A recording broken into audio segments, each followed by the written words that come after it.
लगातार जो है हरियाणा की हर एक छोटी बड़ी अपडेट, हर एक न्यूज़ आप सबके सामने ले आकर दिखाया करा, बताया करा। एक बार फिर आप सबके बीच में मौजूद है भाई। और फिलहाल जो है मेरे साथ जो शख्सियत मौजूद है, प्रद्युमन जोशीला जिनका नाम है। और कैस कहाँ की हरियाणा की जो राजनीति है उनके अंदर आप इनने जो है चाणक्य मांस को बहुत ज़बरदस्त पकड़ है। हर एक चीज़ डेट एंड फैक्ट जो है आज आप ही बातचीत करांगे पूरी राजनीति के ऊपर। तो प्रद्युमन जी पहले तो राम राम। राम राम सभी दर्शकों को नमस्कार, राम राम। फिलहाल अगर आप ही बात करा, जो मेरे ज़िले की मैं बात कर रहा हूँ, भिवानी ज़िले की, तो जो पुत्र हैं क्योंकि बापा यहाँ पे बात कर ली भाई। अब जैसे मैडम किरण चौधरी की सुपुत्री हैं श्रुति चौधरी जी, चौधरी धर्म सिंह के सुपुत्र हैं भाई मोहित चौधरी जी, रणवीर महिंद्रा जी के सुपुत्र हैं अनुर चौधरी जी, और दलाल साहब के भी 2 लड़के हैं। तो भिवानी जिला में वर्चस्व इन्हें का है, और भी होंगे लेकिन मेन ये है। तो अगर इनकी बड़का ही बात करा तो केला का अपने आगे राजनीति किसकी निखर की आओगी, किसकी ज़्यादा बेटर रहने वाली है? देखो, जो ये 4 बड़े नेता हैं जी, हालांकि इन चारों में से 2 तो ऐसे हैं जिन्होंने चुनाव लड़ लिया, जी, श्रुति चौधरी और अनिरुद्ध चौधरी। और मोहित चौधरी ने अभी तक चुनाव कोई लड़ा नहीं है। जी। 3 तो अपने नाम के पीछे चौधरी लगाते हैं।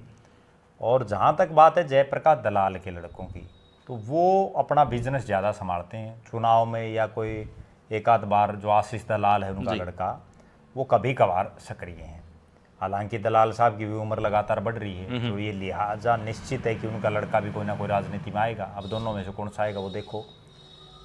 जहाँ तक मैं समझ रहा हूँ, इन चारों में अगर लोगों के बीच में कोई रहता है तो इसमें कोई संदेह नहीं कि वो है मोहित चौधरी। मोहित चौधरी अपने पिता चौधरी धर्मवीर सिंह की तरह एक तो बिल्कुल लो प्रोफाइल में रहते हैं, बिल्कुल साधारण। जैसे धर्मवीर सिंह का किसी को ये नहीं लगता कि ये आदमी 3 बार का MP है, या ये आदमी इतनी बार का मंत्री, इतनी बार का MLA है। वही चीज़ मोहित चौधरी में है, किसी को ये नहीं लगता कि भाई ये इतने बड़े बाप का बेटा है। तो लोगों के बीच में रहने में तो इसमें कोई दो राय नहीं कि मोहित चौधरी का कोई मुकाबला नहीं है। जितने कार्यक्रम में पिछले काफ़ी समय से देख रहा हूँ, इन चारों पर नज़रें हैं, उसमें जितने कार्यक्रम मोहित चौधरी के हैं वो अकेला एक तरफ, और ये सारे भी मिला ले तो भी उसका मुकाबला नहीं है।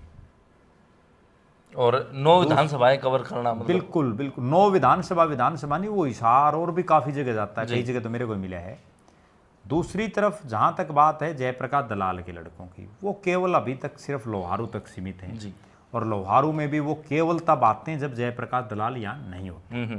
तो वो बहुत ज़्यादा एक्टिव राजनीतिक रूप से अभी नहीं हुए। जहाँ तक बात है अनिरुद्ध चौधरी की, अनिरुद्ध चौधरी विधायक बनना भी चाहते हैं, लेकिन वो लोगों के बीच में नहीं रह रहे। बड़ा नाम है, चौधरी बंसीलाल का पोता है, उसकी राजनीतिक विरासत भी संभालना चाहता है, लेकिन जनता के बीच में नहीं रह रहे। वो कहीं ना कहीं जो उनके दादा चौधरी बंसीलाल या उनके पिता रणवीर महिंद्रा जिस तरह की राजनीति करते थे, क्योंकि चौधरी बंसीलाल भी लोगों में बहुत ज़्यादा नहीं रहते थे, रणवीर महिंद्रा भी, चौधरी बंसीलाल काम से काम रखते थे, रणवीर महिंद्रा भी काम से काम रखते थे, इसी तरह से अनिरुद्ध चौधरी हैं। अब वो ज़माना कोई और था जब चौधरी बंसीलाल का दौर था, अब ज़माना धीरे धीरे बदल रहा है। अब तो हालात ये हैं कि हर आदमी नेता से सीधा मिलना चाहता है, हर आदमी सीधा ये चाहता है भाई अनिरुद्ध चौधरी मुझे जाने। उसमें अभी तक वो कामयाब होते दिख नहीं रही। भविष्य में क्या होगा, वो होंगे, सर्वाइव कर पाएंगे नहीं कर पाएंगे वो देखेंगे। जहाँ तक बात है श्रुति चौधरी की, इन सारे चारों में श्रुति चौधरी सबसे एडवांस में इसलिए रही कि उनके पिता के निधन के बाद उनको बहुत कम समय की, कम उम्र में ही लोकसभा का चुनाव लड़ना पड़ा जी। वो लोकसभा के MP बनी, फिर लगातार 2 चुनाव हारी, अब वो मंत्री भी बन गई। तो लिहाजा उनकी राजनीति तो चल पड़ी है। क्यों? क्योंकि उनके नाम के आगे पूरी ज़िंदगी के लिए पूर्व सांसद भी लिखा गया, पूरी ज़िंदगी के लिए पूर्व मंत्री भी लिखा गया। जितनी बड़ी हैसियत राजनीतिक रूप से, हालांकि उनका बहुत बड़ा नाम रहा चौधरी सुरेंद्र सिंह का, लेकिन चौधरी सुरेंद्र सिंह भी केवल मंत्री और सांसद ही बन पाए, उससे ऊपर तो नहीं गए। इसी तरह से श्रुति चौधरी उस पद पर तो आ चुकी हैं, वो मंत्री भी बनी हैं, सांसद भी रह चुकी हैं। बाकी इन तीनों में से अनिरुद्ध चुनाव हार चुके हैं और 2 को अभी अपनी राजनीति शुरू करेंगे।